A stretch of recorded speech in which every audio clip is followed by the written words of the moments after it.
Bonjour chers étudiants et bienvenue dans ce septième cours des théories de la communication. Alors dans ce septième cours des théories de la communication, nous allons aborder les notions de théorie après avoir abordé les notions de communication. Et tout d'abord, avant d'aborder les définitions et autres concepts, on va d'abord débattre un peu autour de cette notion de, de théorie. Alors, euh, si on était en classe, j'allais vous demander de me donner quelques exemples de théories, et de m'expliquer aussi quel est l'intérêt de- d'une théorie, puisque vous avez dû étudier depuis que vous êtes à l'école certaines théories. Alors, quelques exemples de théories connues. Euh, D'abord, les exemples de théories connues. Théorie de la gravitation universelle. Alors, cette théorie de la gravitation universelle est une théorie qui est appliquée en physique. Et cette théorie de la gravitation universelle, ça a été développé par quelqu'un comme Isaac Newton. Avant, Avant lui, il y a eu beaucoup de théoriciens dans ce sens, surtout quelqu'un comme Galilée qui a été décapité. Alors, après, il y a la théorie de la demande de la monnaie et du taux d'intérêt en économie avec Keynes. Il y a aussi la théorie de l'évolution. Alors, euh, pour, comme l'objet du cours, c'est pas de vous parler un peu de ces théories qui n'ont peut-être rien à voir avec la communication. Alors, cette théorie de la gravitation, vous la connaissez, c'est la plupart des corps tombent quand on les lâche. Pas tous d'ailleurs, certains comme la fumée et le feu s'élèvent spontanément. D'autres encore peuvent parfois tomber, tel un morceau de bois dans l'air et parfois monter tel ce même morceau de bois dans l'eau. Cette banalité quotidienne qui n'étonne plus cache un phénomène d'une grande complexité. Comment expliquer la gravité? Quelle est la cause de la chute des corps? Peu de phénomènes ont suscité au cours de l'histoire autant de réflexions, d'interrogations et de controverses. Alors, ça, c'était juste cet exemple sur la gravitation, la théorie de la pesanteur. Là. Euh, si on lâche un corps, il tombe. Alors, il y a aussi cette théorie de la demande de la monnaie et du taux d'intérêt. Ça, c'est une théorie, vous verrez dans les documents de cours comme en donnant cet exemple, j'ai donné beaucoup plus d'explications. Et puis la théorie de l'évolution. La théorie de l'évolution avec Charles Darwin, qui pense que les humains descendent des animaux, et que les êtres humains ne viennent pas de Dieu qui les a créés. Bon, ça c'est toute une théorie autour de l'évolution. Alors, le but d'une théorie, ça il faut le savoir tout de suite, c'est d'expliquer un ensemble de phénomènes.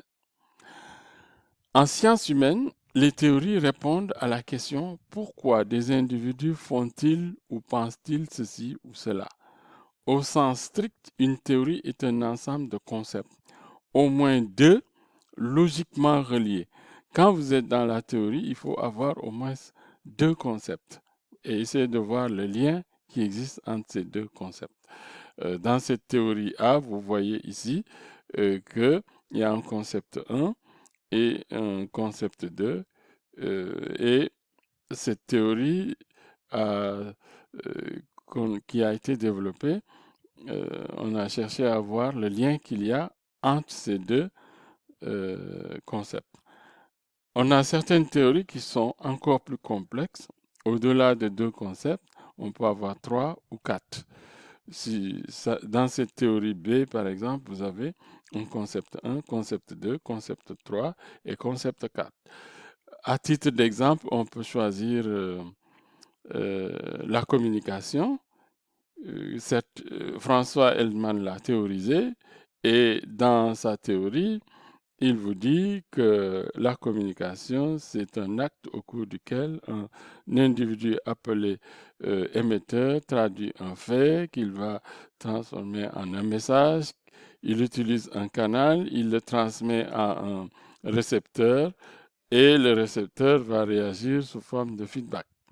Voilà. Donc, vous voyez, il y a dans cette théorie-là, vous avez 5 concepts. Le concept d'émetteur, le concept de message, le concept euh, de canal, le concept de récepteur et celui de feedback. Voilà. On peut continuer ainsi. Il y a des théories qui sont aussi complexes que celles de la communication.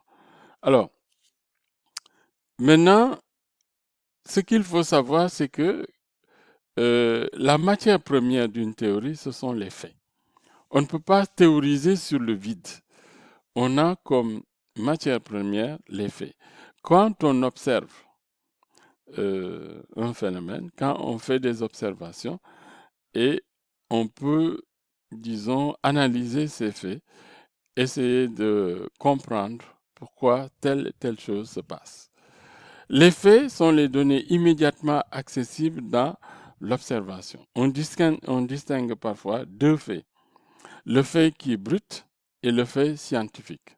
Alors, le fait qui est brut, c'est par exemple l'observation d'une pomme qui tombe, comme dans la loi de la gravité, de la pesanteur. Le mouvement de la Lune sont des faits bruts, quand vous voyez la Lune qui bouge. Le fait scientifique est que tous les corps chutent sous l'effet de l'attraction terrestre. C'est ce que montrent tous les faits bruts relatifs à ce sujet. Alors, donc c'est très important de comprendre cela comme ça. Et ici, on identifie parfois, parmi les faits, on peut identifier les phénomènes et les événements. Un phénomène est un fait qui est associé à un changement et qui se répète. C'est-à-dire un fait qui est associé à un changement et qui se répète. Un événement, c'est un fait qui n'est pas associé à un changement ou à une évolution forcément, mais qui ne se répète pas. Par exemple, la réélection de Macky Sall, c'est un phénomène qui a lieu une seule fois. C'est un fait. C'est plutôt un fait, pas un phénomène. Alors, autre phénomène, ça peut être des faits qui se répètent et qui posent problème. Par exemple, les agressions ou bien les enlèvements d'enfants, les rapts d'enfants. Donc, ça pose problème.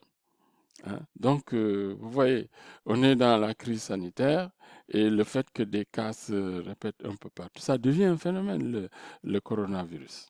Okay? Alors, on en arrive à la définition maintenant de la théorie. Une théorie, c'est une manière de concevoir et de percevoir les faits et d'organiser leur représentation. Elle sert à conceptualiser et à expliquer un ensemble d'observations systématiques relatives à des phénomènes et à des comportements complexes.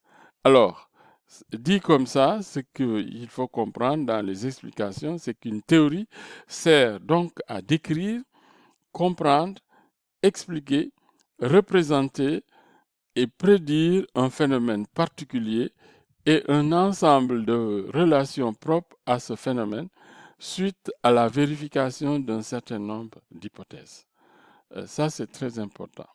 Alors, dit comme ça permet de mieux comprendre euh, euh, ce que c'est qu'une théorie. Alors, quelle démarche suivre pour théoriser? Alors, il y a des démarches à suivre pour théoriser. Pour théoriser, il faut d'abord savoir raisonner. Le raisonnement, c'est une activité de l'esprit qui passe selon des principes déterminés d'un jugement à un autre pour aboutir à une conclusion. On a deux types de raisonnement pour passer de la théorie aux observations. Il faut adopter un raisonnement inductif ou bien un raisonnement déductif. Alors, l'induction, c'est un type de raisonnement qui consiste à généraliser des cas particuliers. On part d'un phénomène observé de manière répétitive et on va induire une loi générale sans vérifier tous les exemples. Ce raisonnement est piloté par l'objectif. Les conclusions déduites du cas particulier dépendront de l'objectif d'étude fixé. Alors, je prends le cas, quand vous voulez sonder les Sénégalais, vous ne pouvez pas poser, disons, des questions à l'ensemble des Sénégalais. Vous allez choisir un échantillon de Sénégalais pour leur poser des questions. Et à partir de cet échantillon, vous allez extrapoler et vous allez vous dire, ah, si 50% des Sénégalais pensent comme ça, alors 50% de l'échantillon que j'ai choisi pensent comme ça, alors 50% des Sénégalais pensent ainsi. Donc c'est comme ça que fonctionne aussi la loi sur les sondages. Alors, la démarche inductive signifie que l'on commence par observer des faits particuliers, puis que l'on passe du particulier au général. Vous voyez ici cas particulier, observation, analyse, expérimentation, raisonnement inductif. Tout de suite, euh, on en conclut une loi, une règle générale. Alors, je vois tous les jours le soleil se lever. J'induis que le soleil se lèvera tous les jours le matin. On pourrait cependant imaginer qu'un jour, il ne se lève pas. Bon, voilà. Donc, et en sciences exactes ou en sciences humaines, le raisonnement inductif est utilisé lors des activités de travaux pratiques et en particulier, pour pouvoir mener un raisonnement inductif, il faut être capable d'identifier un objectif à partir d'un cas particulier, comme je l'ai dit tout à l'heure, avec un échantillon. D'identifier les caractéristiques du cas particulier, de proposer un moyen d'atteindre. Alors maintenant, pour la déduction, c'est un raisonnement qui consiste à tirer à partir d'une ou plusieurs propositions une autre qui en est la conséquence nécessaire, c'est-à-dire extraire du particulier à partir de l'universel. Alors, donc, il n'y a aucun risque logique à l'utiliser, elle est toujours valable dans le domaine de la validité de la loi. Alors, dans la démarche inductive, déductive, ça consiste à partir de considérations qui s'appliquent assez largement. On passe du général au particulier, voire la formation des hypothèses. Alors, les propositions qui sont connues, on a, par exemple, dans ce raisonnement, on peut dire on a ceci, or ceci, donc. Voilà. Vous avez l'exemple, tous les hommes sont mortels. Socrate est un homme, donc Socrate est mortel. D'un point de vue élève, le raisonnement déductif peut se traduire par je sais ce qu'il faut faire. Okay? Alors, ça s'applique aussi dans le domaine des travaux pratiques pour consolider des TD, pour pouvoir mener un raisonnement. Il faut être capable vraiment d'identifier une proposition connue comme relevant de la généralité, de déduire la propriété des deux propositions. Alors, le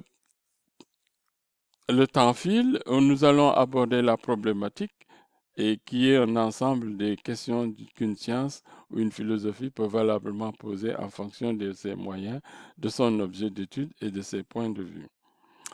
Et pour trouver une problématique, il faut être capable, c'est-à-dire de questionner le sujet, problématiser.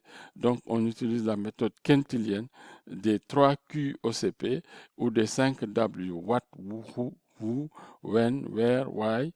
Questionner le sujet, qui, quoi, où, quand, comment, pourquoi. Et voilà. Quintilien, on vous dit qui il est. Et comment utiliser tout cela. Ça, c'est très important de maîtriser la méthode, comment faire pour problématiser. Alors, on va se retrouver lors du cours de la visioconférence pour que je donne encore plus de détails comment ça se passe quand on doit problématiser pour trouver la question de recherche qui nous qui peut nous mener à développer notre recherche. Merci beaucoup.